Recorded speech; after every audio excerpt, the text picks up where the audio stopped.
Support for the roundup comes from Symphony 3, allowing councils to connect their systems securely, to automate their data flows and to monitor performance in real time. And right now, councils are lining up for their own emergency dashboard, like the one that Symphony 3 has created for the city of Greater Bendigo. The dashboard helps keep the community safe and prepared before, during and after emergencies. It pulls together live data, including weather data, traffic data, emergency incidents, unplanned and planned disruptions, news and social media feeds. Visit www.symphony3.com to learn how you can get an emergency dashboard for your community.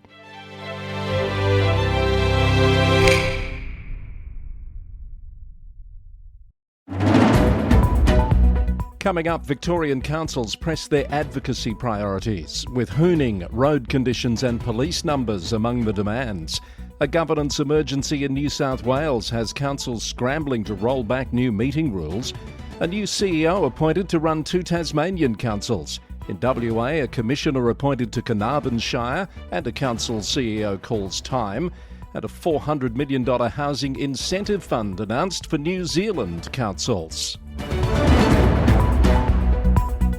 Hello there, Chris Eddy with the Local Government News Roundup. Your look at stories making news in the world of local government across Australia and beyond from the past couple of days.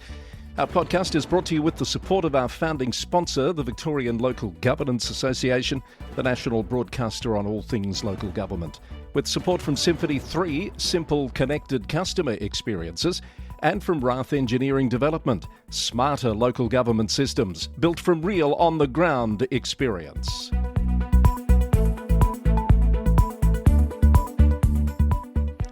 It's Friday, the 29th of May, 2026. Welcome along to the podcast. A state election is just months away in Victoria, and with that in mind, many Victorian councils are sharpening up their advocacy approach and calling for attention on many pressing issues, including hooning, police numbers, road conditions and more. Just this week, Borrandara Council has called on the state government to urgently fund enforcement-based deterrence to curb persistent hooning along Yarra Boulevard. Despite $7 million in federal funding for safety infrastructure, councillors have unanimously voted to demand the immediate deployment of speed and noise-detecting acoustic cameras. The Herald Sun reported the council has lobbied for over a year to be included in the state's current roadside acoustic camera trial, as nighttime closures remain strongly opposed by the local community. The city of Whittlesea has called for urgent long-term funding for Donnybrook Road, warning that a recent state and federal investment fails to address critical bottlenecks in Melbourne's rapidly growing outer north. The council says daily traffic volumes on the corridor have already reached 37,000, nearly double its designed capacity, and they're projected to hit 70,000 by 2030. The council is advocating for a complete upgrade from the Hume Freeway to Merriang Road to support essential transport links and regional employment growth. Ballarat City Council has endorsed a notice of motion calling for more police on the ground.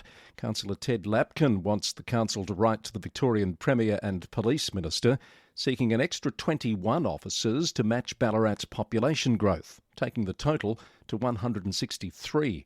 The motion also highlighted rising demand driven by family violence and pushes for more specialist family violence and sexual assault units.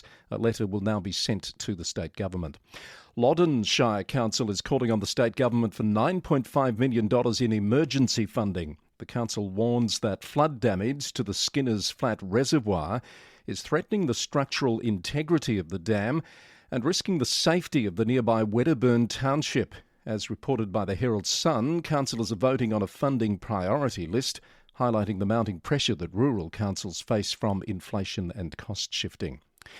And Latrobe City Council is calling out major delays to 2 long-promised road safety upgrades in Gippsland, saying regional communities are being left behind. Mayor Sharon Gibson says the Lloyd Street Waterloo Road rail crossing in Moe and the Princes Highway Bank Street intersection in Traralgon were announced more than 6 years ago, and they're still unfinished.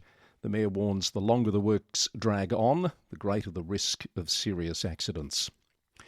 In other news, the City of Casey has voted to extend and vary its recycling and glass collection contract with Cleanaway for a further 2 years, as it also endorsed a new curbside waste collection policy aligned with state reforms. But the Cranbourne Star News says the decision has brought scrutiny after the council reportedly declined to publicly disclose the contract's value, citing commercial confidentiality. Documents show payments can rise quarterly with CPI and fuel prices, prompting calls from local ratepayer advocates for greater transparency. Moorabool Shire Council says its long-awaited indoor aquatic centre is now all systems go after the federal government signed a funding agreement worth $25 million. The project also includes $10 million from the Victorian government and a $15 million council contribution, with the council's share included in the draft budget now out for community consultation. The centre is expected to deliver a year-round inclusive facility and become a major community hub. And Ararat Rural City Council is urging the community to adopt cats as its pound reaches full capacity, offering a variety of vet-checked cats ready for new homes. Mayor Councillor Bob Sanders highlighted the success of a recent adoption event and encourage residents to consider adoption as a means to support animal welfare and manage the pound's capacity. On to New South Wales now, and a governance emergency is unfolding for local councils across the state after a surprise vote in state parliament this week. The Legislative Council has formally disallowed the controversial 2025 Model Code of Meeting Practice. The state government claims the move by the Coalition and the Greens unwinds critical transparency and anti-corruption measures. However, critics argue the code had weaponised meeting procedures and restricted public participation. The decision has thrown municipal governance into chaos, with councils now required to urgently rescind their current rules and revert to the older 2021 framework to ensure their upcoming votes remain legally binding. Tweed Shire has already called an extraordinary meeting for next Tuesday to manage the rollback, with scores of other councils expected to follow suit. The New South Wales Country Mayors Association says forcing councils to dismantle the recently implemented measures will be a costly and time-consuming exercise. CMA Chairman Rick Furman said regional and remote councillors desperately need the reinstated option to attend meetings via audio-visual link, as long-distance travel to council chambers is often disrupted by factors beyond their control. A senior New South Wales Liberal MP, Alistair Henskins, is facing allegations of undue influence over local government operations. According to the Sydney Morning Herald, leaked text messages from 2021 reveal that Mr Henskins advised the then-incoming Ku-ring-gai Council Mayor, Cedric Spencer, to dismiss the council's long-serving General Manager John McKee and another senior director. Mr Henskins has rejected claims of improper conduct, stating that his messages simply referenced a pre-existing plan held by the Mayor. The plan was ultimately unsuccessful. Councillor boycotts for 8 consecutive meetings meant a quorum could not be achieved and the vote did not go ahead before elections in December of that year. Georges River Council has voted unanimously to resist acting as a debt collector for the New South Wales Government. The St George and Sutherland Shire leader reported that the council is opposing any funding model that forces councils to collect the reformed emergency services levy through local rate notices. It argues that administrative and collection responsibilities should remain solely with Revenue New South Wales to prevent cost shifting and maintain transparency for ratepayers. The council has also unanimously backed a push for a fairer funding split with the government to manage the local impact of shared e-bikes. It's calling for a more equitable share of a proposed 80-cent per trip levy. Under early state proposals, councils would receive just 20% of the revenue, despite being solely responsible for infrastructure and parking compliance. Kiama Municipal Council has voted unanimously to accept a varied performance improvement order from the New South Wales Local Government Minister. The new order grants a 1-year extension, requiring the council to achieve a balanced budget by the end of the 27-28 financial year. Under the revised terms, the council must sequence budget repairs before considering staffing cuts, asset sales or outsourcing, and it's expressly prohibited from outsourcing its domestic waste management service. A major milestone at the Central Coast Council, with the Minister officially closing its performance improvement order. Originally issued in 2024 over financial and governance concerns, the order was lifted on May the 12th after the Council successfully met all compliance requirements. That announcement coincides with the Council celebrating 10 years since its amalgamation. Goulburn Mulwaree Council has accepted all recommendations of an independent fraud control audit following the arrest of a former employee accused of a $700,000 deception.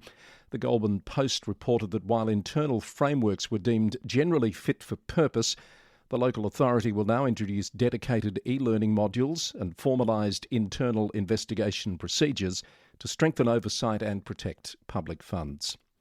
The New South Wales Government has expanded its Welcome Experience program to address acute workforce shortages in regional councils.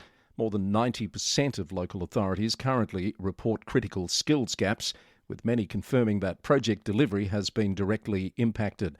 The initiative has already assisted with over 3,000 frontline workers and will now provide relocation and community integration support to essential local government staff across 88 regional areas. City of Newcastle CEO Jeremy Barth has received a vote of confidence from councillors. The Newcastle Herald reported that the council approved a 3% pay increase in a confidential session this week, citing performance that was above reasonable expectations. The outcome was announced by new Lord Mayor Gavin Morris, fresh from chairing his first ordinary council meeting since being elected last month in a by-election. Councillors from across the political spectrum, including his former Labor opponent Declan Clawson, pledged to move past political differences and work collaboratively in good faith for the future of the city. Debate continues over the future of Newcastle's $2 pool entry scheme, with the council deferring a final decision on that until after a public briefing in June. And Bega Valley Shire Council has cleared a major step toward greener waste management, with planning approval granted for a new organics processing facility at the Central Waste Facility in Wallumbla.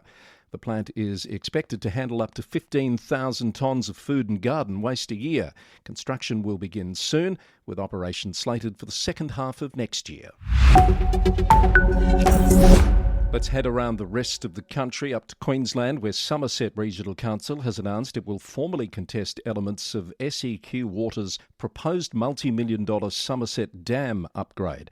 The council is demanding a formal community benefits agreement to mitigate a decade of projected construction disruption. Mayor Jason Wentz said the council is seeking binding infrastructure agreements to safeguard local road networks, waste facilities and community livability throughout the 10-year project. Outdoor dining fees for hospitality venues are set to be slashed in Bundaberg, with the council cutting the per-chair charge from $57 to just $15 in the new schedule. Mayor Helen Blackburn says the reduction aims to boost small businesses and help create more vibrant CBD spaces. The reduced fees take effect from the 2026 outdoor dining and food licence renewal period. In Tasmania, Kentish and Latrobe councils have appointed Jeff Morgan as their new Joint Chief Executive Officer following a nationwide recruitment search.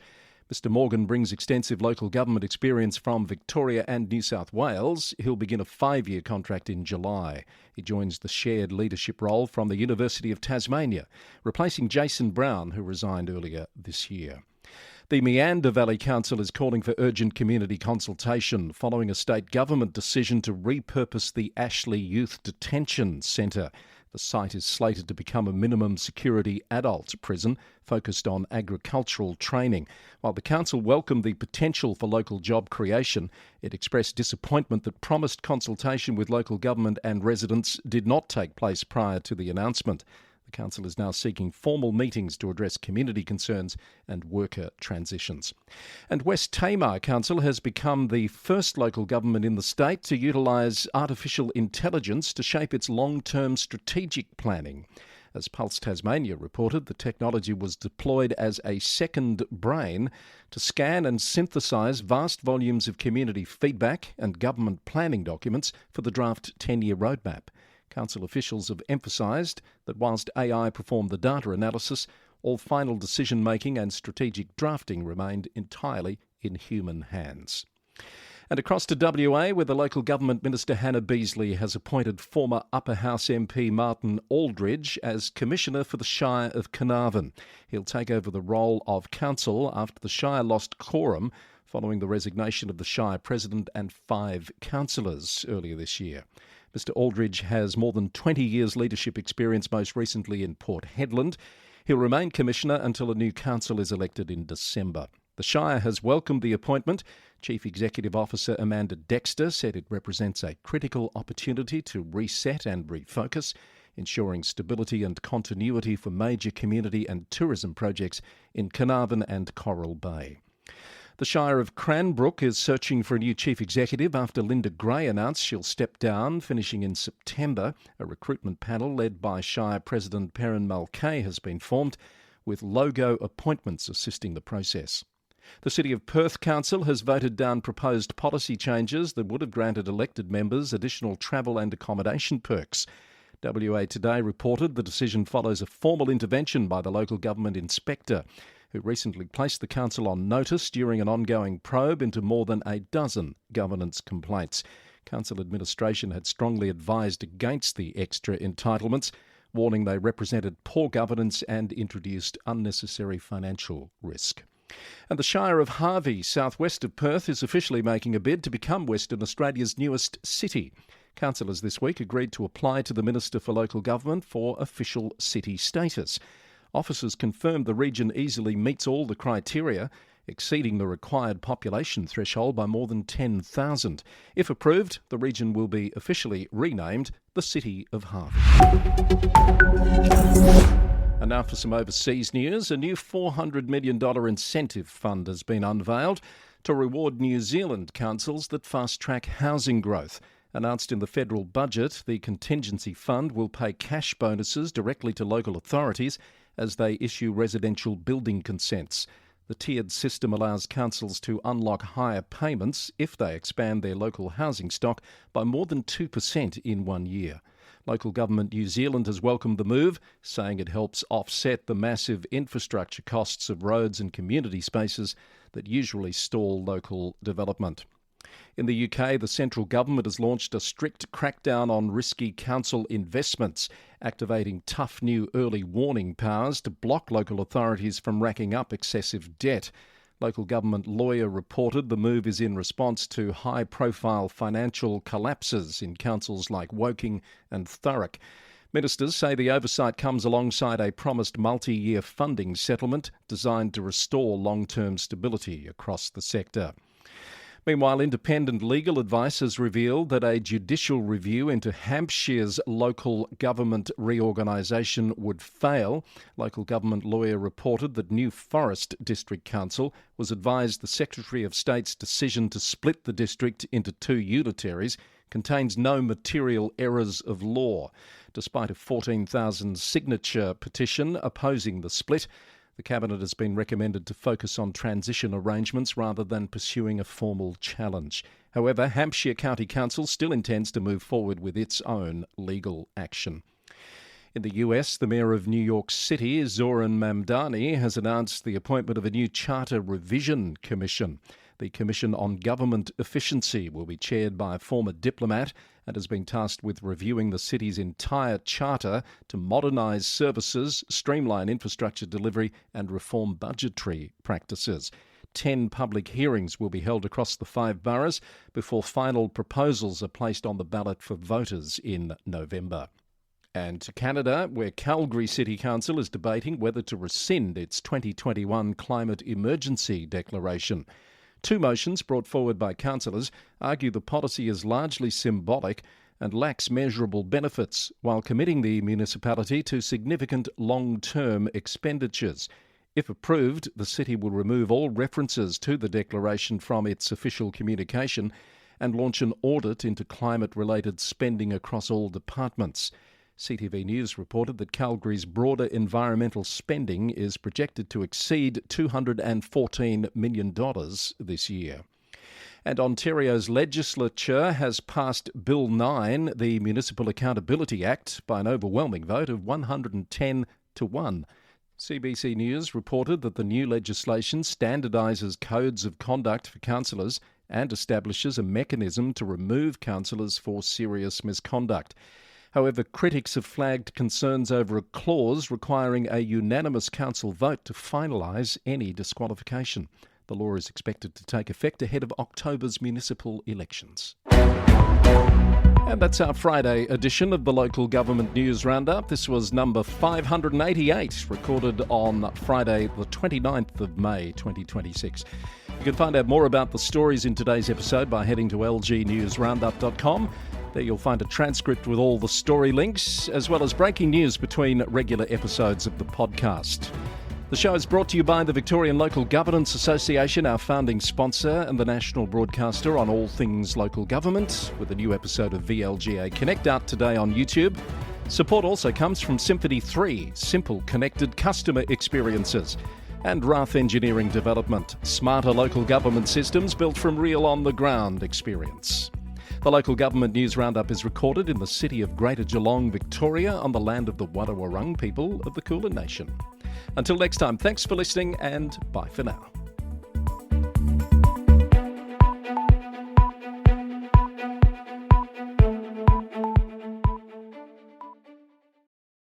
Support for the Local Government News Roundup comes from Rath Engineering Development, smarter systems for local government, like Red GMS, helping councils manage gravel pits and projects, track quality, test results, blending options and haulage, and know the true cost per tonne from day one. Rath Engineering Development can give you a one-off report that uses your existing pit data to pinpoint the best gravel sources for your next resheeting program or disaster restoration works, saving your council time and money. For local government systems built from real on-the-ground experience, talk to the team at Rath Engineering Development. Head to rathed.com.au to find out more.